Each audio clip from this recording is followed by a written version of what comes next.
Hi, Siobhan. How are you? Hi Eileen, nice to see you again. And you too.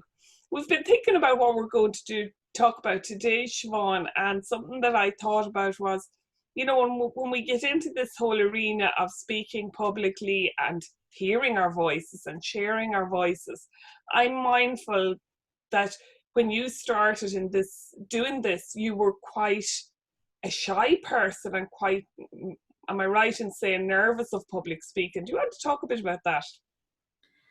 Sure, Eileen. Yeah, yes, indeed. Absolutely. I'm still a shy person. I would actually call myself an introvert. But Okay. I suppose the difference because of my public speaking journey is I don't regard being shy or introverted as a negative anymore. But I have to say I was a really painfully shy child. And my first introduction to public speaking was when I fell accidentally into debating in secondary school. And the only reason I think I was picked was because my siblings ahead of me were much louder than me and more outgoing. And also, I was reasonably good academic. And for whatever reason, because I was reasonably good academic, I guess teachers thought maybe she's something to say. Yeah. But Yeah. there, And it's interesting as you're saying that, Siobhan. Something has just come to me. Like when I was 12 in first year in secondary school, I was entered into a debating contest and I got some award for the best speaker. At that time, I remember going home that evening. There was a lot going on in the family, whatever, and it was never talked about. And I never spoke publicly again until 2017. And I suppose in that, for me, it's the importance of if it's something a child is interested in or has potential for, it's nurturing that. yeah, I absolutely agree with that. It's the encouragement and the feedback and acknowledging that what somebody has to say and what they're saying is important. Because if it's not given attention by parents or teachers or guardians, Yeah. children pick up a message very quickly from that. And I suppose, like yourself, I would imagine, I've seen then throughout my whole life how important these skills are and how they constantly come up in a range of situations. Would that have been your experience, Eileen? Absolutely. And like when I think over the years before we're both members of Toastmasters, obviously, but before I joined Toastmasters, I used to listen to people speaking and think, oh my God, she's so brilliant, he's so brilliant. I would love to be able to do that, but never believed for one moment. I always felt I had a message, I had something to say, but I just thought, no, there's no way I could ever do it. Mm. And Eileen, what gave you back your mojo or what got you speaking again? It was exactly what you just said there. It's the importance of feedback and encouragement. Because when I went to Toastmasters, and I remember doing my first speech, and for anybody who's not in Toastmasters, your first speech is your icebreaker.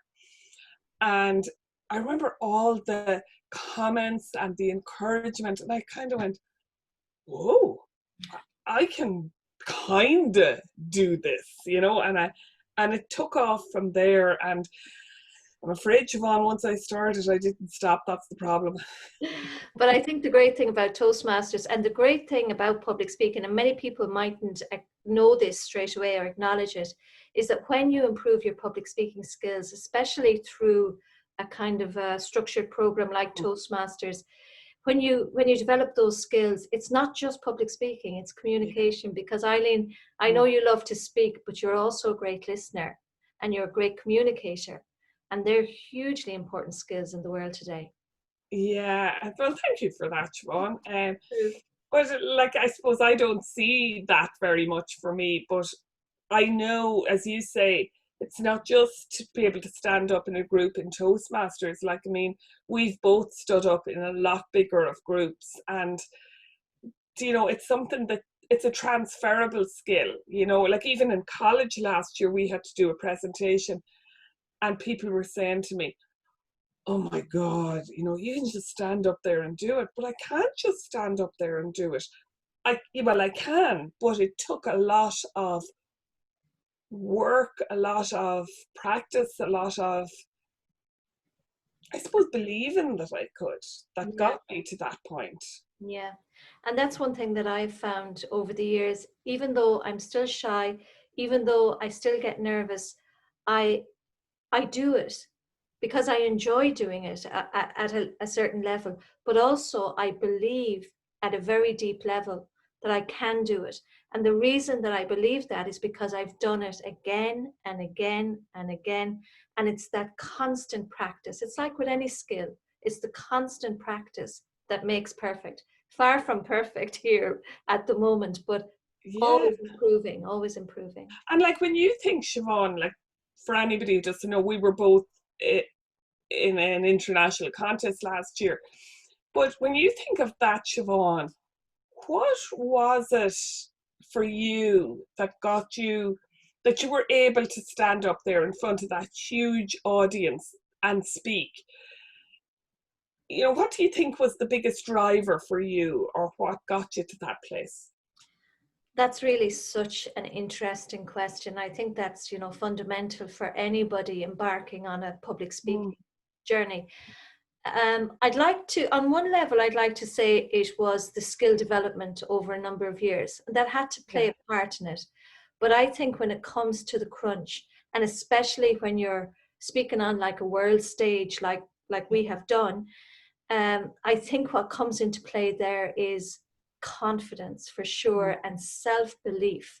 And that self-belief, it's something that you have to, you're not born with it. I'm not sure. I yeah, don't think you're born with it, but you have to practice it on a mm, regular basis. And it's not me believing that I'm better than anybody else. It's got nothing to do with anybody else.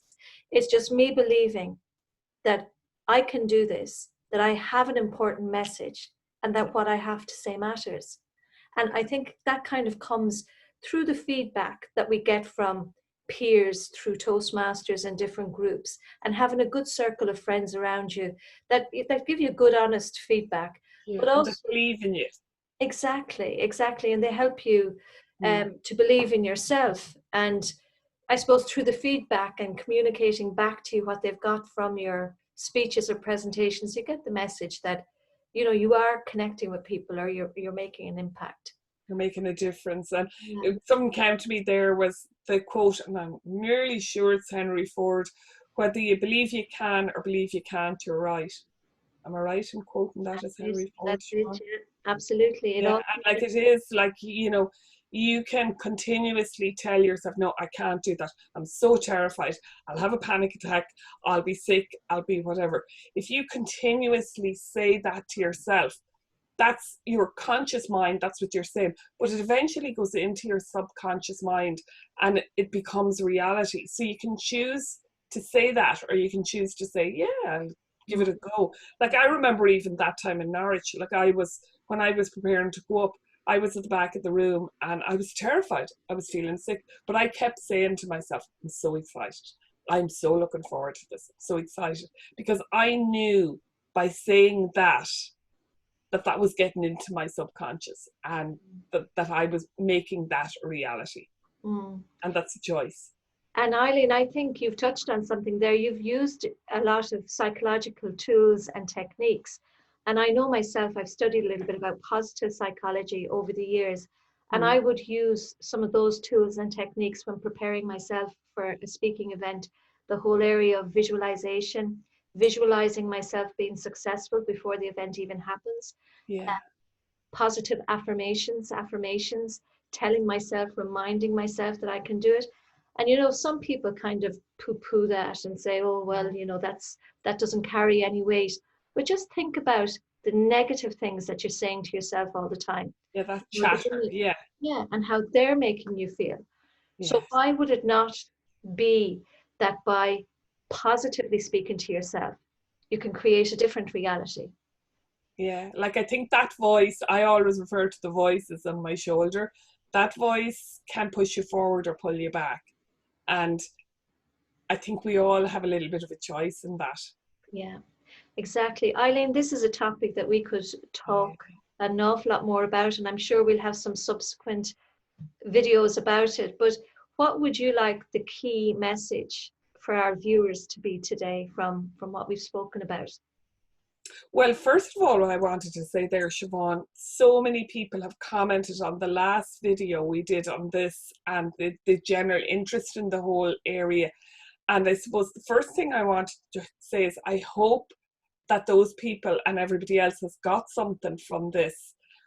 My main message is believe. Believe in yourself. If you have a message, you're the only one who can get that out there. If you come to some place like Toastmasters or something like that and get the proper, I suppose, skills, you develop the proper skills, because we can be a competent speaker or a competent communicator. We can all speak, but to communicate your message, you learn that. And I suppose that's my message, Siobhan. What about you? Yeah, well, you know, Eileen, as we've spoken about, we're in the process of putting our own training course together Yeah. for people interested in the topic of public speaking. And that's an exciting departure to look forward to. But I would say my key message starting off is, if you realize that you need to improve your skills in this area, just to know that nobody is born a great speaker. These are skills that everybody can practice and perfect if they're given training, some feedback, some encouragement, support, and plenty of opportunities to practice.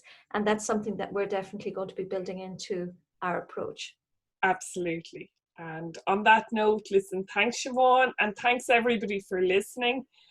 Keep in touch with us, and if you enjoyed this video, we would love if you would consider subscribing to our YouTube channel. Thanks everybody, and thanks, Siobhan. Bye. Good day, Eileen. Bye-bye. Bye-bye.